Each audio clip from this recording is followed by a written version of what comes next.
இதே மாதிரி தெரிஞ்சே ஒருத்தங்க நிறைய செலவு பண்ணிட்டே இருக்காங்க. தண்ணி நிறைய போயிட்டு இருக்கு. அந்த பைப் அது லீக்கேஜ் ஆயிட்டே இருக்கு. இவங்களுக்கே தெரியும்.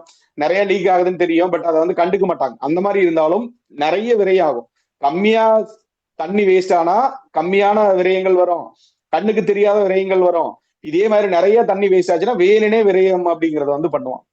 சார் இப்ப அக்வாகார்ட்ல தண்ணி வெளியே போகுதுங்களா சார்? நல்ல தண்ணி, கெட்ட தண்ணி அது சார்? ஆமா, அதான் அப்ப வீண் விரைய செலவுகள் அப்படிங்கறது பண்ணிக்கிட்டே தான் இருப்பாங்க. தண்ணி அது வேஸ்டே ஆகுது இல்லையா, ஃபில்டர் பண்றேன்னு சொல்லி அப்ப வீண் விரைய செலவுகள் அப்படிங்கிறது பண்ணிக்கிட்டே இருப்பான். அப்ப வீண் அந்த விரைய செலவுகள் ஆகுதா? ஆகுதுங்க சார்.